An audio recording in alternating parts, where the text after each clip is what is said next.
turababwira muri make ikintu cya mbere rero twatangiye so ikintu cya mbere iyo ugiye kudekarara aba fomo zingaho ubundi zo kudekarara uzuzi iyo zonzi umenya type ya declaration ugiye gukora fomo nakoresha ndi kudekarara umugabo ntago ari uzakoresha kudekarara umwana wawe fomo nakoresha mfite green card ntago ari uzakoresha ugifite employment card ukigira muri Amerika fomo umuntu akoresha afite oya ubwene gihugu na green card abari zimwe byose ababizi wavutse ryari umugore wawe yavutse ryari ibibazo bambajije bambaza certificat de mariage twakoze ubukwe ryari yarayifite arareba nyine areba ko turi guhuza bambaza adresse yaho umugore wanjye atuye muri Amerika ntuzabyibagirwa adresse yaho umugore wawe atuye bambaza nanone akaza holdings ndavuga ako bino byo kudeka ntago byahagaze ntago byahagaze process zuzakomeza imiryango byo biracya process biracyakomeje process niba zikomeje rero ushobora wenda kuba wahawe visa yawe yari yasohotse ikaba utegereje komeza utegereze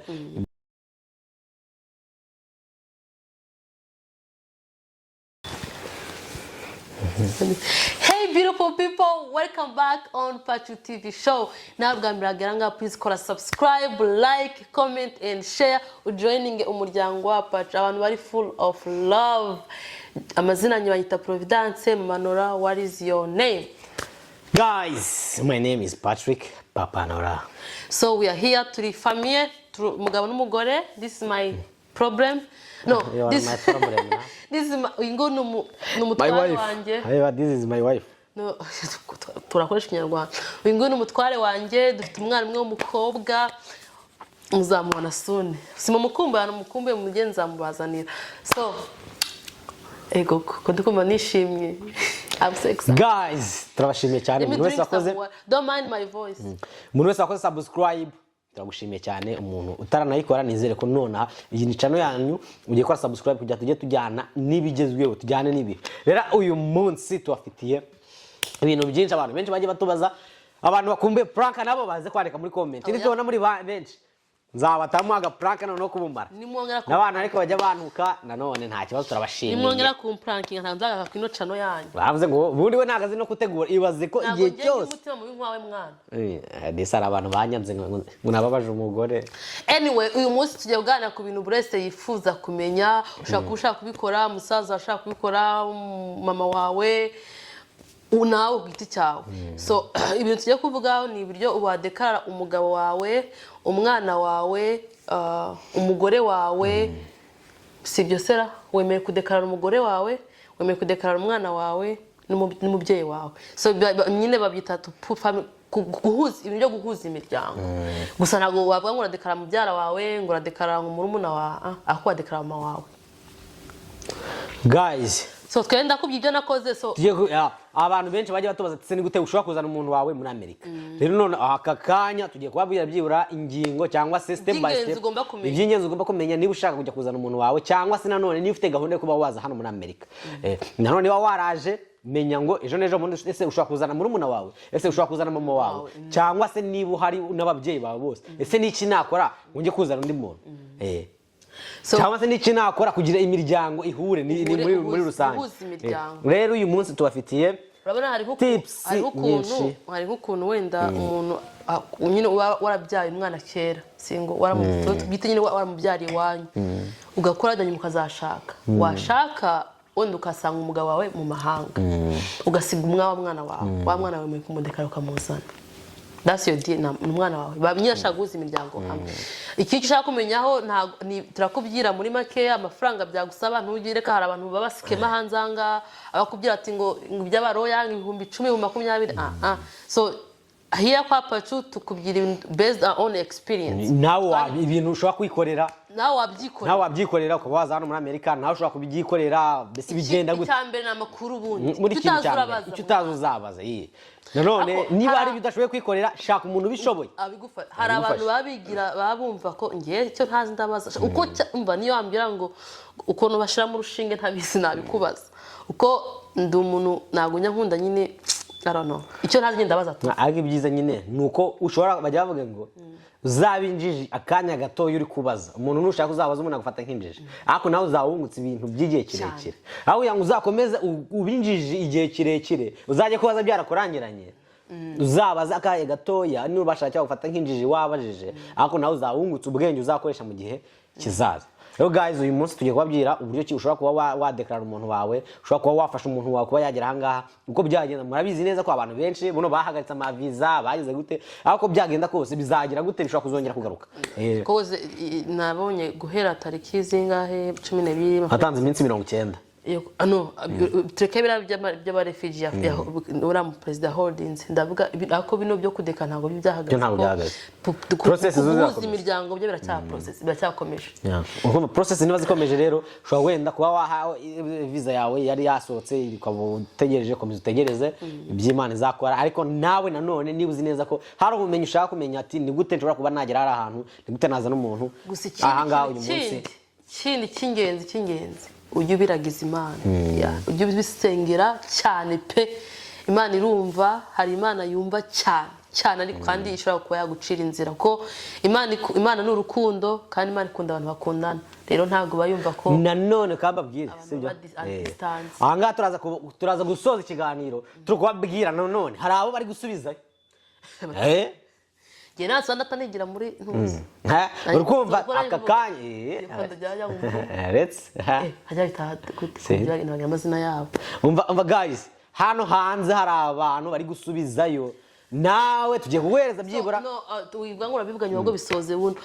Niba uri hano ukaba udafite byangwa byuzuye. Aho ugiye hose carry your data. Ako turaza gucomekamo cyane abona. Katwakavuze. Ntago turakasoreza.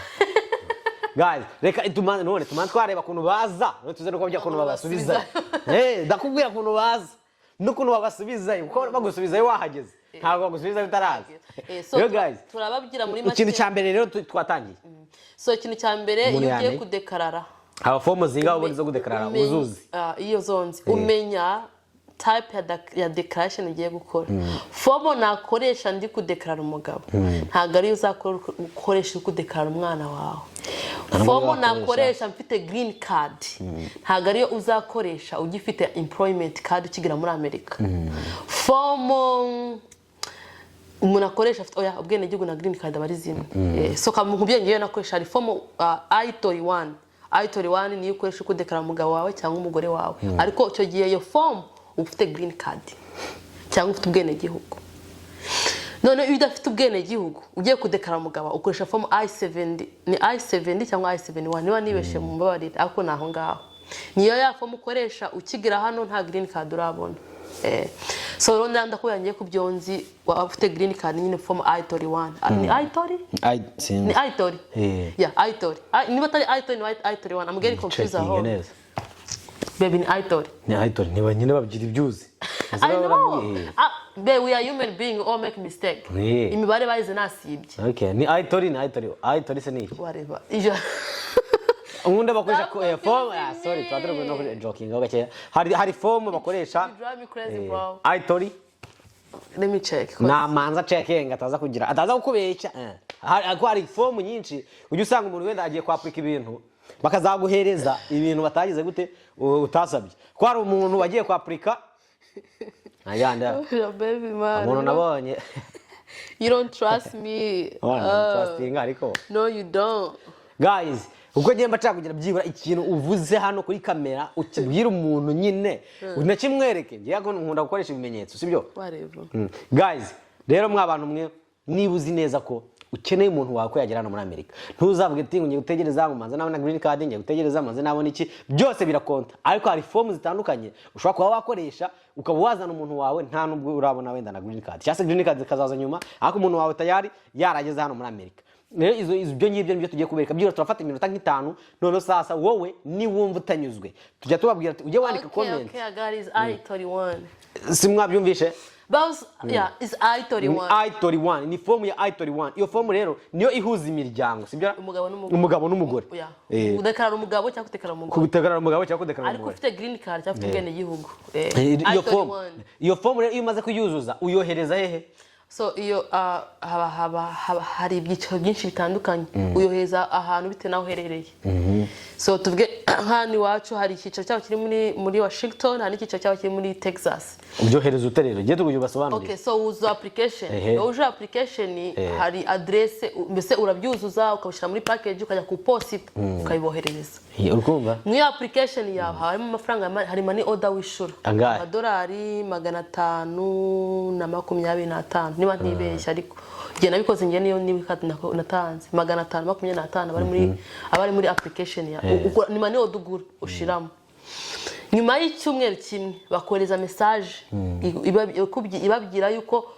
phone ya application bayibonye n'amafaranga bayibonye agureza nantuza na confirmation number na case number nyine zawe ngo nyine ubwo nawe batakoreza n'igipapuro bakoza lettre mu posta ikubwira ukuntu wakwidownloadingira aka app muri telefone yawe ukajya witrackingira application yawe uri kubyumva ngaho icyo ni step ya mbere twatumaze kubishaka rero simwanyishe aho ngaho iyo step rero irangira ukumva ufashe ibipapuro byawe urabyujuje ndakubyuzuza n'ikaramu ikaramu y'umukara ukoresha ikaramu y'umukara babiriho amabwiriza n'amategeko izo ukoresheje ikereyo ni kenshi ushaka wakoresha nk'ikereyo ikaramu y'umukara nawe urasoma kabisa ukabyuzuza wamara kuva umuntu ushaka kubyizuriza wamara kubyuzuza ukoresheje iyo form nabandi n'ababikuzuza niko babigenza none ukabyohereza muri government ukabyohereza nyine ahantu bagomba muri government rero muri immigration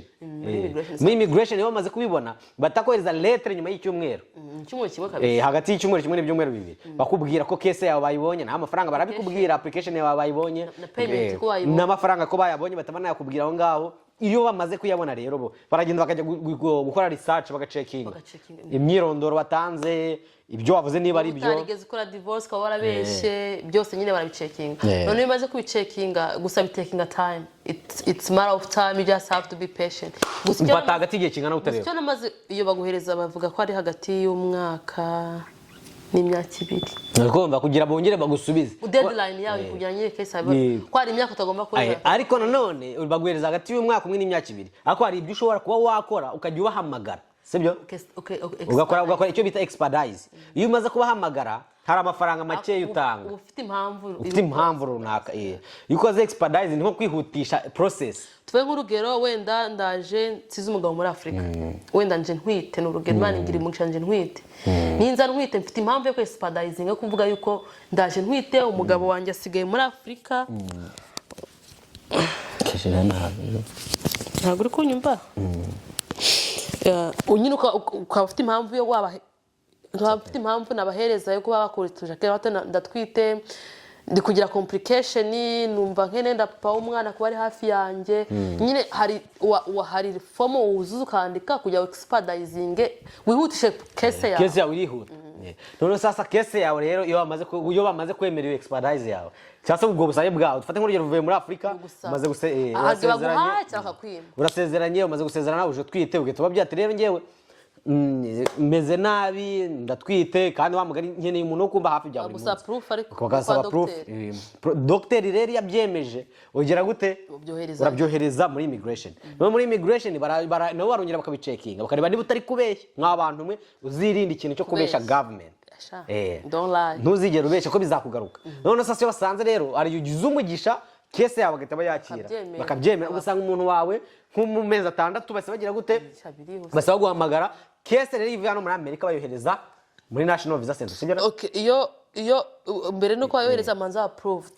case yamaze kuba approved imaze kuba approved agatabisendinga muri National Visa Center okay National Visa Center rero basaba iki noneho so ibyo je muri National Visa Center za same information n'ubundi watangira ukoza kuri application none aho ubugiye kuweza document bagusaba excuse me bagusanya na W2 amasheki yawe akazi ukora nyine social security zawe ubwene mbese document n'undi wose ucyoza muri uko migration na National Visa Center ni ibintu bibiri bitandukanye muri immigration bohereza approve bohereza nyine document ntuzawe ubusabe bwawe muri National Visa Center muri National Visa Center no koga providing iki information zose ukeneye muri National Visa Center noneho byaga muri National Visa Center akandi kana abantu bajya bakunda kumeka mistake ntabikora iyo case yoherejwe muri National Visa Center National Visa Center ntabwo igikohereza letre ikubwira ati ngo dukeneye iki kintu wo as soon as possible wumvishe yuko case yagize muri National Visa Center tegura documents zawe zikorecting uzohereze ntabwo uzategereza ngo bakubwiye ngo twohereze ikintu uzategereza nutegereza bafite deadline. I think deadline ni amezi shakara amezi 3 niyo amezi 3 yaragezemo nta kintu wohereje kese batabayisubiza barayidismissing bese niko kuvuga ati uyu ngo we ntabwo azi kubikurikirana ntabwo azi ibyo ashaka rero wa muntu we niba kese yawe yarageze muri National Visa Center tufate ibipapuro byawe byose byohereze none se muri National Visa Center ni ibihe bipapuro umuntu yakohereza barabikubwira vuga rero ibyo wohereje. So National Visa Center woherezayo mariage certificate yawe certificate mariage, certificate marriage, birth certificate yawe niyo mutware wawe, certificate y'amavuko ya mwembi, wohereza criminal record y'umutware, criminal record ni utarafunzwe ni utarigegera hakomeza ndashaka nukingera kari ngoka none nyine ariko ntago ingegera arizo zifungwa gusa ahubwo sorry kandi n'abagabo ndajya bati gufungwa ntago bari ubugegera sibyo wenda ushobora no gufungwa bitewe n'impamvu runaka niko nyine hari ahantu nyine uretse nkari ari ugenda ukora utunyanga tw'amafuti ari ushaka gukora criminal record wenda hari ibintu bari gusacinga bagufunga record bahitaho cyane iyo wafunzwe urengeje warafunzwe ukarenza amezi 6 iyo warengeje amezi 6 muri gereza niho hazama akabazo gatukura. So mariage certificate yawe izo criminal record, birth certificate, mbese ibyangombwa byawe byose nafite ubwene gihugu ndabutanga social security iby'amasheke yanjye n'iki byose uri kumva. Noneho akandi kantu kandi hakwi National Visa Center hari amafaranga runaka ugomba kuba warakoreye ku mwaka akwemera kwaza n'umuntu wawe. Wa muntu uri muri Amerika hari amafaranga bagusaba uba warakoreye byibura mbese barebe ko byibura watunga umuntu. So ayo mafaranga ugomba kuba ukorera hagati y'ibihumbi ukorera ibihumbi 27 kuzamura ku mwaka. Ariko niba amafaranga utayagezamo wemere kwa washaka undi muntu ugusponsoringa. Muri kubyumva none wa muntu ugusponsorinze ubwo ushatse umusponsor wowe nta documents zawe muri National Visa baba bakeneye documents zawe umuntu ugiye gusponsoringa harimo za W2 igendanye n'iby'imisoro ikije nyine utanga ni mariage zawe naho ibindi ibintu bigendanye n'amafaranga ukorera wa muntu ugiye kugusponsoringa niwe uprovidinga social security we amasheke yiwe W2 ziwe nyine banareba n'isano ufite nyine uwo muntu ugiye kugusponsoringa ntabwo ugomba kuyiprovinga kuyivugaho. Nese from nowhere wagenda ugafasha wari wese warose yagufasha yabikwemereye tuwe nk'urugero mbonye nk'umushitanya akanyuma sponsoringa ntago bisaba ko hari umubano mwamufitanye. Okay rwumva aho ngaho hari umuntu ndavati hajya bashaka na ex wakagusponsoringa ex wawe yamuzana yawe gati gihereyo ngiye ko ex anyaguze sponsoringiye. I'm just kidding. Excuse me, I use my own document. Ari ikibazo kudesha poni warabikoze. I'm just kidding. No, I'm kidding. No, I was hard working, okay? I made my own money. Don't guys, rero kumva aho ngaho. Play with me. Okay. Ukumva ushaka umuntu wagusponsoringa udafite amafaranga hagije kugira wenduze. Ntaga amafaranga tuvuze ariko ngo afite kuri konti. Na amafaranga ugomba ko uba warakoreye ku mwaka. Urabona iyo dukoze umwaka ugashira bakoreza W2 ubwo se ziri yangire he. Bakoreza W2 amafaranga akoreye ku mwaka. So baba barakugomba ko warakoreye at least 27 kuzamura. Iyo akore uragenda bo bakabara muri company cyangwa kuri W2 y'umuntu cyangwa se amafaranga wabaze mu company yose ni warakoze muri 2 niba 3 yose bakayateranya iyo sanze ari hejuru y'ibihumbi 27 ntago uba ukeneye umuntu wo gusapotinga. Kandi none iyo usanze amafaranga ari makeya umuntu wawe ukumva abageze ahantu ntago umuntu wapfa kubura umuntu ugusponsoringa. Rero uzashaka umuvandimwe cyangwa ushaka inshuti agusponsoringa cyangwa se agutangire document gusa umusponsor yemeho gusponsoringa anything cyari cyo cyose cyaba ko umuntu wawe ari hano ni ugomba mu gihe cy'imyaka 5. Wagize ibyangombwa sasa ajya mu kazi nakagere twaretse na kuzana nkajya no kukubeshaho wahereza umuntu ibiryo hano ukamwigisha no kuntu babirya nago sponsorinze ukagera hano oya wageze hano bagomba kwirwanaho da nese ndabesha pese yaje nakaza kabananira kire azasubireyo akananiye niko tuba twaje gukora abazi ko twaje kuryama. Okay none byaga National Visa Center akenshi nta nubwo bikunda kwatinda. Ngiye ku giti cyanjye case yanjye yagize National Visa Center mu kwezi kwa kwa 12 mu kwezi kwa kabiri ibintu byose byari bisa namaze kubitanga so mu kwa gatandatu warageze na urumva nta mezi 3 byatwara amezi 6 iyo byageze muri national visa arusha kubaza se iyo byageze muri national visa center bishobora kumara ndi amezi angahe ariko wenda umugisha wanye ntago ari uwundi ngiye bigera muri national byibura amezi 6 hari n'umuntu ujye uvuga ati ngo ngewe ngo nakoze iyo process byose ngo biranga guys rimwe na rimwe arigenda umuntu wenda hari igihe bigenda ku mahirwe ujya na checkinga ko hari igihe wohereje hari baguhereza logging in yo kuyicheckinga nyine ko national data ntago bazakoreza lettre cyangwa ibiki baguhereza logging in nyine information zaje koresha kwinjiramo kugira na document yose wa uploadinze zemewe izitemewe ufite kubuziba kubohereza izindi none iyo baye ahantu ugaceka ntujye no kwareba hari nk'umushuti wanjye ashobora kumaza nk'imyaka 5 ategereje rero mwabantu mwe ntago rimwe na rimwe ryari wenda ntajya blaming wenda umuntu wagufashije weho ubwawe nawe ushiramo imbaraga sibyo nanone hari n'igihe wowe ushobora kuba wenda waranditse n'izina nabi mwari mubizi izina nabi wenda niba wari kwandika Patrick ukibagirwaho kagusa cyangwa se akantu kamwe ibyo ngibyo bizagusubiza inyuma kese yawe ujye kumunza bareba weho Patrick ni weho bari kuvuga nitugira amahirwe tuzahostinga umuntu ujye ubikora ukora umva amazi iminsi akora amakesi menshi y'ama declaration azi hano wenda awe abifiteho ubumenyi n'uburambe turebe imbogamizi z'abantu benshi wenda ushobora kumara imyaka 5 utari waza undi myaka 2 akaba yaje nazi niba uri kutureba nuzana muri Amerika witege kuzama ikiganiro umushuti wacu mu case manager wacu tuzamuzana no abasobanura buri kantu kandi asobanura imbogamizi hari abantu benshi gisanga kavuga ati ngewe se ngo nakoze gutyo sinze guys none se ubwo byagenze kwite kubera iki wowe abandi baza ugasigara birashoboka ucekinga ko hari kosa ushobora kuba warakoze none ukaza kubibreminga abandi kandi ari kosa ryawe sibyo uko please wenda ushobora gutanga ibyangombwa byawe ntibyuzuye nk'urugero nkanjye na uploadinze birth certificate iyo papa Nora yavanye ku irembo mu Rwanda nya uploadinze barayanga nyine none ibazi nta nubwo babimbye ko bayanze nuko nagiye kuroginga in mitambona ko uko bakoreka ibintu bisabwa none banyereka ko byose biri uko hagenda kwereka ati kino cyemewe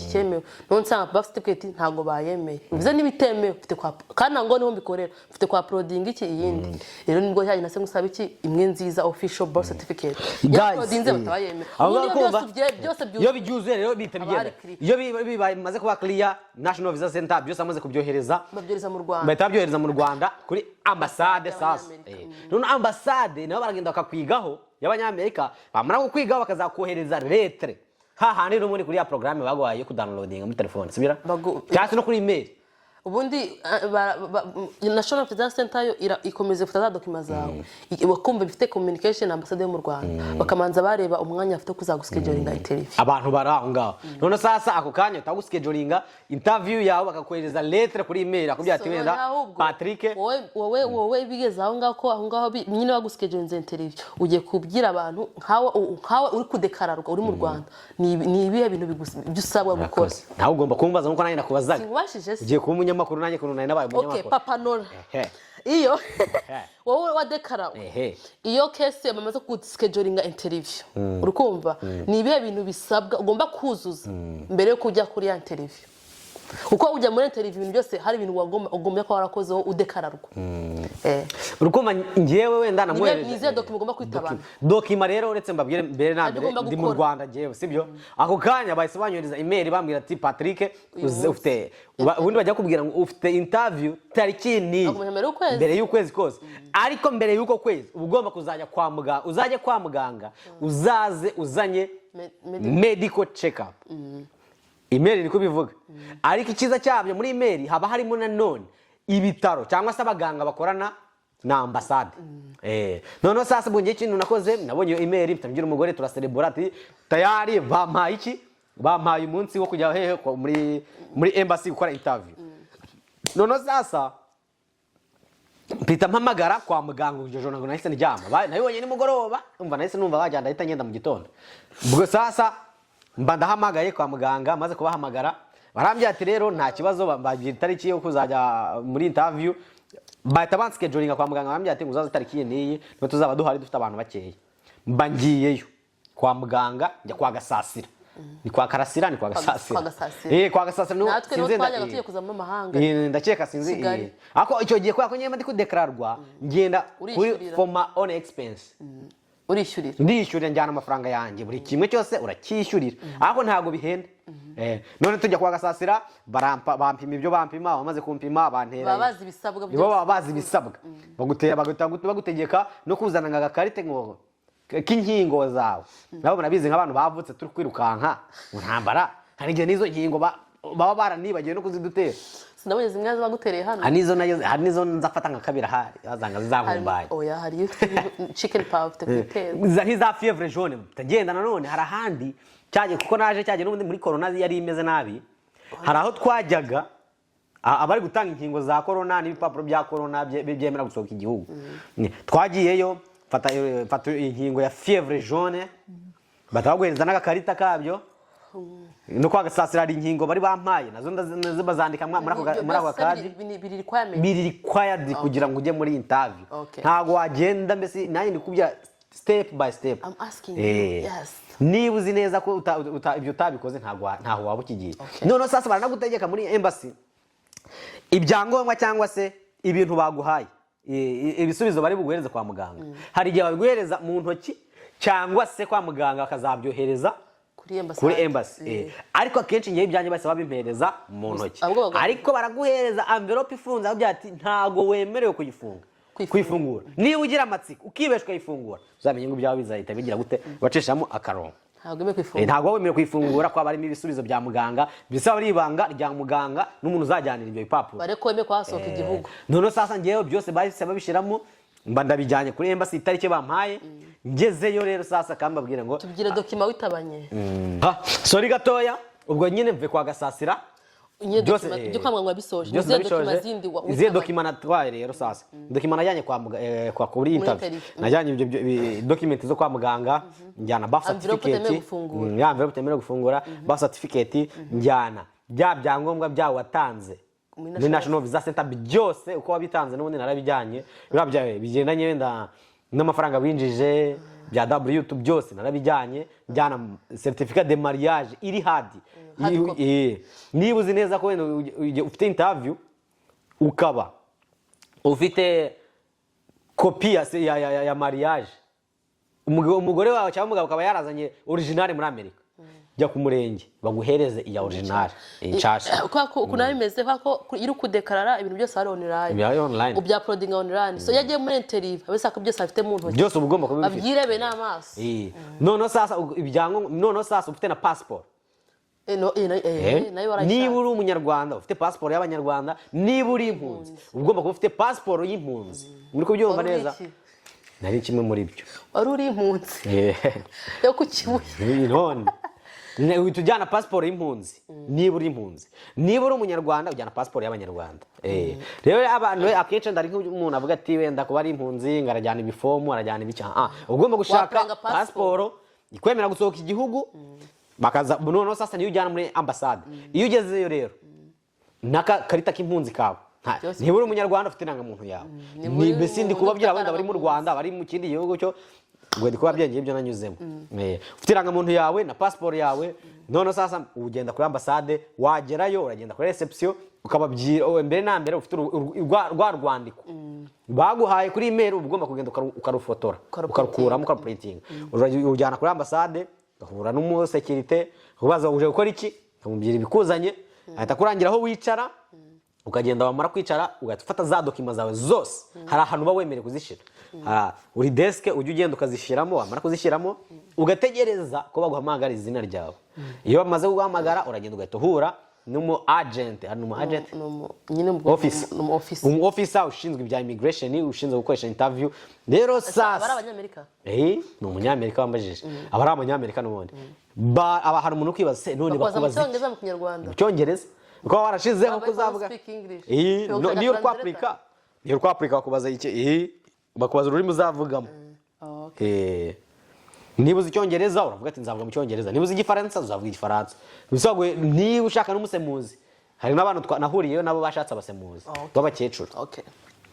aho sasa ngezeyo ngewe ndicara bati bampamagara ndi nk'uwa kabiri niba atari uwa gatatu ndagenda haza umugabo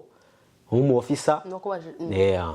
nta bindi rero hari umuntu kwibaza se none bakubaza iki njye narageze mpageze uretse abazwa bitandukanye abazwa bitandukanye bitewe na complication ya case yawe mpageze amazina yawe witwa nde urayavuga bari kuyareba n'undi bafite za document zawe umugore wawe yitwa nde byose ababizi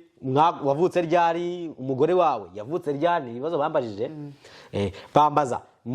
certificat de mariage twakoze ubukwe ryari yarayifite arareba nyine areba ko turi guhuza bambaza adresse yaho umugore wanjye atuye muri Amerika ntuzabyibagirwa adresse yaho umugore wawe atuye